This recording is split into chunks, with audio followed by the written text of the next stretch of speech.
안녕하세요. 시시한 TV의 심상만입니다. 오늘 제가 다룰 주제는 원래는 그 일본 이야기를 조금 해보려고 했어요. 근데 이제 뭐 일본 이야기하고 약간 관련이 있지만 뭐 어떻게 보면 완전히 다른데, 우리가 친일이라고 항상 주장하고 있는 그 윤 작가에 대한 동영상을 제가 봤어요. 근데 이제 이 사람이 실시간 방송을 하는데 어떤 얘기를 하나, 그 어떤 그 시청자들에게 어떤 이야기를 할까? 그래서 한번 봤는데 좀 한숨이 나오더라고요. 아, 저런 생각을 갖고 있구나. 그럼 제가 이제 이분이 하는 얘기야, 제가 어떤 생각을 하고 있는지 한번 비교를 한번 해볼게요. 이 사람이 주장이 맞는지 여러분도 한번 따라가 보세요. 이 사람이 얼마나 황당한 주장을 하고 있는지 한번 제가 한번 볼게요. 까지 우한 폐렴이라고 하랍니다. 저도 마찬가지입니다. 왜 이런 용어 전술부터 쓰는지 저것들을 꼭 본. 는 우한폐렴에 대한 이야기를 하고 있어요. 그래서 우한폐렴이 저희가 중국의 눈치를 봐서 우한폐렴이라고 하지 못하고 있다라고 하는데, 이 부분에 대해서는 지난번에 그 지식이 칼이 이야기를 했기 때문에 제가 찍어놓은 동영상이 있어요. 그걸 편집해서 한번 이게 맞는지 안 맞는지 팩트 체크를 하고 넘어가겠습니다. 명칭을 정부가 중국 눈치를 보느라 우한폐렴이라 부르지도 못하게 한다고 굉장히 비아냥거리는 것을 보고 제가 진짜 우리나라 정부가, 다른 나라는 다 하지 않는데 지레 겁을 먹고 중국 형님의 눈치를 보고 바짝 엎드려서 그렇게 했을까? 라고 제가 한번 찾아봤어요. 정말 그 우한폐렴이라고 쓰는 매스컴이, 세계의 매스컴들이 얼마나 많은가. 그래서 제가 찾아봤는데 어느 나라를 찾아봤냐면 미국, 일본, 프랑스, 이탈리아, 독일, 뭐 이런 나라들의 이제 그 뉴스에 나오는 그 신종 코로나 바이러스를 어떻게 부르는가 한번 봤더니, 이 사람들이 다 똑같이 코로나 바이러스 또는 신종 코로나 바이러스, 어떤 매체는 사스라고 하는 것도 있더라고요. 그런데 단 한 곳도 우한 바이러스라고 표시한 곳이 거의 없었어요. 뭐 제가 여러 개 찾아봤는데 한두 군데가 놓칠 수 있을까? 근데 아무리 찾아도 없더라고요. 그래서 제가 생각하기엔 이 모든 나라들의 중국 형님이 무서워서 다 코로나 바이러스 또는 사스라고 부르기로 했나? 중국이 너무 무서워서 미국이, 영국이, 프랑스가, 독일이, 일본이. 그래서 우리나라 그 언론들은 어떨까 하고 다 찾아봤어요. 근데 그 최근에는 그 우한폐렴이라고 부르는 우리나라 매스컴이 단 한 곳도 없었어요. 근데 며칠 전만 해도 그 보수 유튜버 지식의 칼님과 똑같은 생각으로 쫄지 마! 그러고 조선일보, 중앙일보, 동아일보는 우한폐렴이라고 썼더라고요. 근데 그 새 매체도 중국 형님의 그 무서움을 알고 바짝 엎드려서 우한폐렴이라는 말을 안 쓰고 신종 코로나 바이러스로 바꿨을까요? 막을 것 같아요. 근데 그게 대통령이 막는 게 아니지.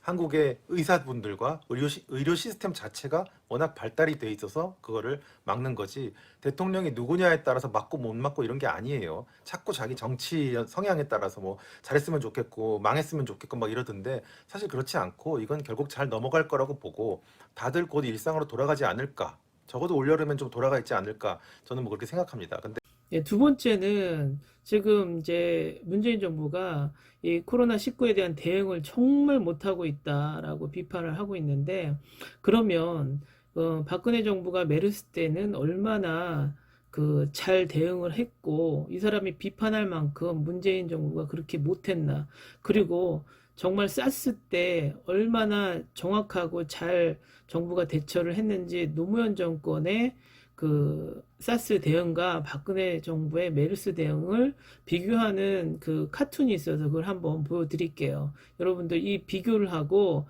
어느 정부가 어떻게 잘했는지 한번 그 비교를 해 보십시오.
초인가 그러지 않았나?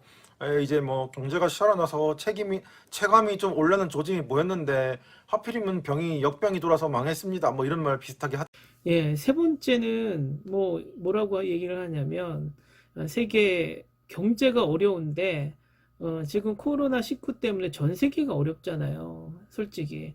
그 어려운 경기가 지금 세계 지표 그리고 다른 나라도 다 똑같이 어려운 상황이고 근데 문재인 정부가 이 코로나19를 대응을 못하고 경제가 너무 망해간다 이런 소리까지 하면서 주장을 하고 있어요. 그 부분에 대해서는 그 우리나라만 세계 경제가 다 힘들어지는데 우리나라만 잘 나가는 용 빼는 재주가 있을까요? 이게 뭐냐면 비판을 하더라도 전체적인 상황을 보고 자료를 보고 우리나라만 어떻게 못한다. 세계는 너무 잘 나가고 있다. 비교할 대상이 있어야 하는데 무조건 비판을 위한 비판을 하고 있어요.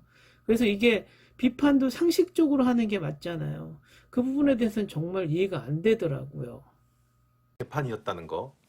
그리고 체감할 만한 게 없었다는 거.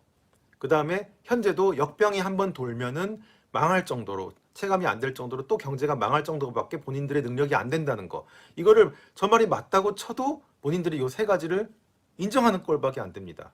네, 그리고 네 번째는 우리나라 살림이 개판이다 진짜. 지금 경기가 너무 안 좋다. 망할 지경이다. 이런 식으로 얘기를 하고 있는데 그 이명박 정부 때나 박근혜 정부 때도 모든 사람이 다 국가 경제가 좋다라고 얘기한 사람이 있었나요? 제가 예전에도 얘기했는데 이명박 정부 때 나라 경제가 좋다고 춤추고 다니고 박근혜 정부 때 나라가 경기가 좋다라고 막 신나서 막 돈을 펑펑 쓰는 사람이 있었나요?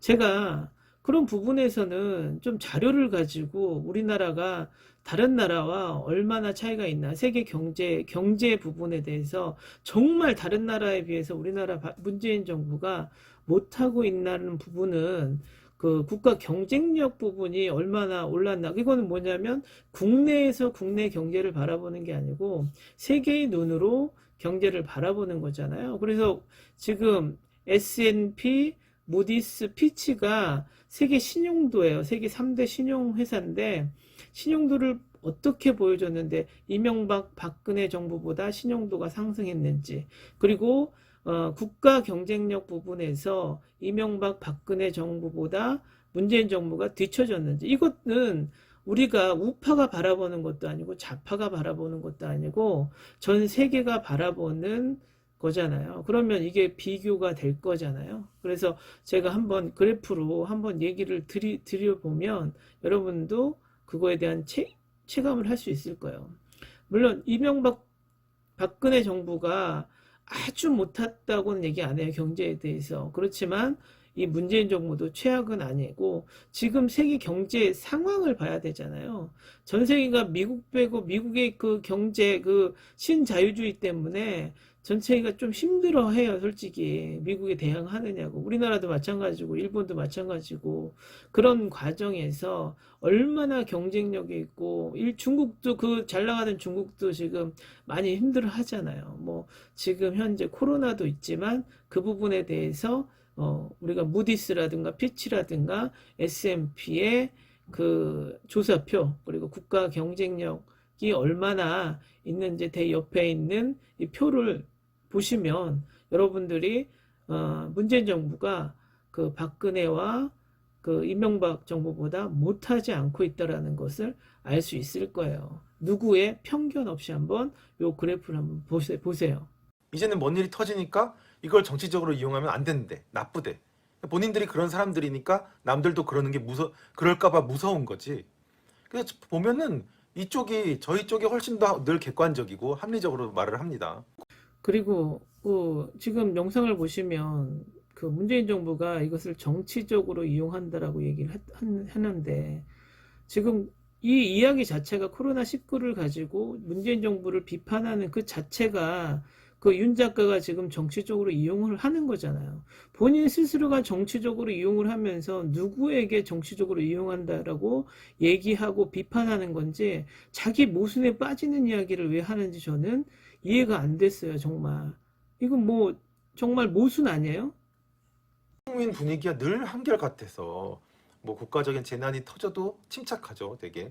근데 요번에 그 배에서 한꺼번에 너무 많은 사람들이 쏟아져 나오니까 그거는 좀 많이 멘붕인 것 같아요. 예, 보셨죠? 뭐 일본 얘기만 나오면 정말 친일이 되는 사람이에요. 우리나라보단 일본 국민성이 너무 좋아서 침착하게 잘 대응한다. 결론적으로 우리나라 사람들은 그 얘기하는 내내 우리나라 생각을 자기가 맞지 않는 사람들의 생각은 비판하고 일본 얘기만 나오면 훅 이렇게 한숨 내려쉬면서 이 사람들은 너무나 대응을 잘하고 있어요. 뭐 그러나 이런 식으로 얘기하는 자체가 정말 자기가 친일 극우라는 것을 증명하고 있네요, 스스로가. 그럼 너는 뭔데? 그걸 욕하는 너는 뭔데? 이재용이 너보다 도덕적으로 살아야 하는 이유는? 그러니까 이런 질문에 누가 대답할 수 있냔 말이에요. 그리고 그 도덕은 또 뭐고? 그리고 이번에 그 이재용 사건에 있어서 뭐 이것을 저는 관심도 없어요. 이재용이 프로포폴을 맞고 뭘 하건 간에. 근데 중요한 것은 이 윤서인 작가가 얘기하잖아요. 이재용을 비판하는 사람은 도덕적으로 비판할 자격이 없다. 그 사람 도덕적으로 깨끗하냐라고 얘기하면서 그 비판하는 사람들은 스스로 또 비판을 하고 있어요. 이것도 아까 마찬가지예요. 자기는 그러면 이 비판하는 사람을 도덕적으로 비판할 뭐 자격을 갖춰서 이 비판하는 사람들을 비판하나요? 정말 스스로가 계속 딜레마에 빠져가지고 아니 비판하는 사람을 왜 비판하냐고요. 자기 스스로가. 그게 웃기잖아요. 그렇지 않아요? 논리적으로 맞지 않아요. 전체적으로 이야기 구조상 이재용을 비판하는 사람을 비판을 자기가 하면서 자기는 무슨 도덕적 근거로 그 비판하는 사람을 비판하는지 그게 너무 웃겨서 제가 이것도 한번 따봤습니다. 제가 보기에 최고의 사회적 약자는 우리 이 부회장님 댁이 아닌가 싶어요. 네, 인간은 다 더럽습니다. 다 더럽고 남에게 더럽다고 할 자격은 인간에게는 그렇게 누구한테 또 있지 않다는 전 생각이고. 그리고 이재용 회장이 최고의 약자라고 합니다. 최고의 약자. 정말 최고의 약자일까요? 저는 최고의 약자는 국민이라고 생각을 해요. 왜냐하면 자신의 그룹 승계를 위해서 국민들이 열심히 벌어서 모아놓은 연금을 자기가 손을 댔어요. 연금이 그 사람의 그 회장 승계에 이용돼서 주가가 어? 폭락했잖아요. 그러면 이 연금을 꼬박꼬박 낸 사람들의 주가 손실을 누가 메꿔줄까요, 도대체? 뭐 이것은 알고 얘기를 하는 거지. 그러면 이재용 회장이 최고의 약자라고 생각을 하면 그 꼬박꼬박 연금을 낸 사람은 뭐 사회적으로 최고의 강자인가요? 이런 이상한 논리가 어디 있습니까, 도대체? 세계 최고 수준의 경제 대국들이랑 담쌓자. 거기다 어깃장 놓자. 불매운동하자. 뭐 이딴 소리 하면서 한복 입고 수염 기르고 뭐 우리 것이 좋은 것이 에헴 이러면서 뭐 불매운동도 하고 우리 민족끼리 외치면서 농자 천하지 대본도 아직 하지 이 사람들이. 말끝마다 민족 농사짓고 그러면서 수천 년 우리를 괴롭힌 집단한테 찍소리도 못하고 굴종하고 이런 진보가 어딨어요. 이거 진보 아니잖아.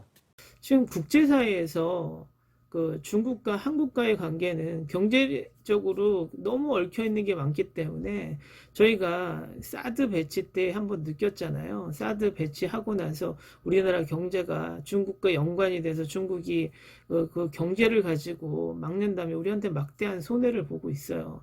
문재인 정부가 정말 중국 정부가 뭐 그 큰 형님이라서 이렇게 중국과 친하게 지내려고 노력하는 게 아니잖아요. 우리나라 경제가 걸려 있기 때문에 얘기를 하는 거지. 그럼 중국과 친하게 지내면 굴종이고, 그리고 미국과 일본의 요구에 맞서는 것은 안 된다. 뭐 이런 이상한 논리가 있죠. 뭐 미국과 친하게 지낼 수도 있고, 중국과 친하게 지낼 수도 있고, 그러면 이걸 한번 설명해 보세요, 윤 작가. 그 예전에 박근혜가 천안문에 올라가서 다른 서방 국가들은 다 참여하지 않았는데 이 유일하게 자유진영에서는 이 박근혜 대통령이 천안문에 올라가서 중국의 열병식을 봤어요. 그거는 어떻게 생각해요? 그러면 중국의 큰형님한테 박근혜가 굴종하고 있는 건가요? 왜 그런 소리는 안 하죠? 그러니까 왜 하나만 보고 둘은 모르죠? 박근혜가 잘못했다라는 게 아니에요. 그때 저는 솔직히 박근혜 잘했다라고 생각해요. 다른 서방 국가의 눈치 보지 않고 뭐 이념을 떠나서 우리나라 경제를 위해서 갔던 게 맞는 거잖아요. 그러면 칭찬해 줘야지. 지금 문재인 대통령이 중국과 그렇게 뭐 교류하려고 하는 자체가 뭐가 나빠요? 경제인데. 미국과 일본과 그러면 무조건 미국과 일본과 하고만이 경제 교류를 하고 이 공산 진영 지금 이 중국이나 러시아나 이런 것들은 다 포기해야 되나요? 요즘 세상이 실용주의, 실리주의예요. 그 모르세요? 자유주의를 얘기하는 사람이 왜 그 자유주의의 기본 원리를 스스로가 이 이념의 원리에 들어가죠? 자기 본인은 우파도 아니고 자유주의자라면서요. 이것도 자유예요. 그럼 왜 자기 스스로 얘기하면서 자기 모습에 자기가 보고 싶어 하는 것만 보는 확증 편향을 가지고 있는 거죠? 좀 넓게 생각하세요. 좀 중국도 이뻐해 주고 북한도 이뻐해 주고 일본도 이뻐해 주고 미국도 이뻐해 주라고요. 그게 자유주의예요. 안 그렇습니까? 박정희가 진보지. 기존의 질서를 계속 깼잖아. 조선 왕조 500년짜리 질서를 깬 게 이승만이라니까. 그만한 진보가 어딨노? 그 가난한 국민들한테 어울리지도 않는 거 막, 어울리지도 않는 국가의 막 비전을 가져와서 그거를 막 적용시킨 박정희가 어떻게, 그만한 진보가 어딨노? 그게 무슨 보수야? 저는 박정희, 이승만 보수란 말도 동의하지 않아요. 마지막으로 이승만, 박정희가 진보다. 그리고 그 사람들은 위대하다라고 얘기했는데 이 부분도 제가 이승만, 박정희에 대해서 제가 이야기를 한 게 있어요. 이 구구 사람들이 이 사람들을 좋아한다라고 제가 어제 그 동영상에 남겼는데 그 부분을 제가 조금 보여드릴게요. 그러니까 그 논리가 딱 정확하게 맞다라는 것은 윤소연 씨가 보여준 거예요. 한번 보시고 이 사람들은 이 구구 유튜버들 또는 구구들은 가장 좋아하는 대통령이 누구냐고 물어보면 이승만, 박정희, 전두환 대통령이라고 얘기해요. 근데 우리가 이 세 분들은 어떠한 공통점을 가지고 있을까요? 독재자였어요. 우리나라 대한민국 사상 가장 악질 독재자였죠. 근데 이 독재하고 민주주의하고 양립할 수 있을까요? 양립할 수 없잖아요. 그렇잖아요. 그러기 때문에 자기들이 독재자를 싫어하기 때문에 문재인 정부를 뭐 자빨 독재라고 얘기를 하잖아요. 그 너무 모순이잖아요. 자기들은 이승만, 박정희, 전두환을 좋아하는 사람이잖아요. 그러니까 이 반민주적인 사람들을 자유민주주의가 좋다라고 한다는 자체가 엄청난 모순이 있어요. 이 사람들한테는요. 오늘은 제가 이 윤서인 작가에 대한 이야기를 조금 해봤어요. 이 짧은 동영상 안에 정말 그 사람들에게 누가 누구를 문재인 정부가 선동을 하는 게 아니고 누가 누구에게 선동을 하고 있는지 누가 누구에게 비상식적인 논리로 이야기하고 있는지 그 부분은 여러분들이 한번 제가 반박한 내용과 이 사람이 얘기한 내용과 한번 뭐가 틀렸는지 뭐가 맞는지 한번 보셨으면 하고 이 동영상을 만들었습니다. 오늘은 여기까지 하겠습니다. 여러분의 구독과 좋아요는 저에게 큰 힘이 됩니다. 감사합니다.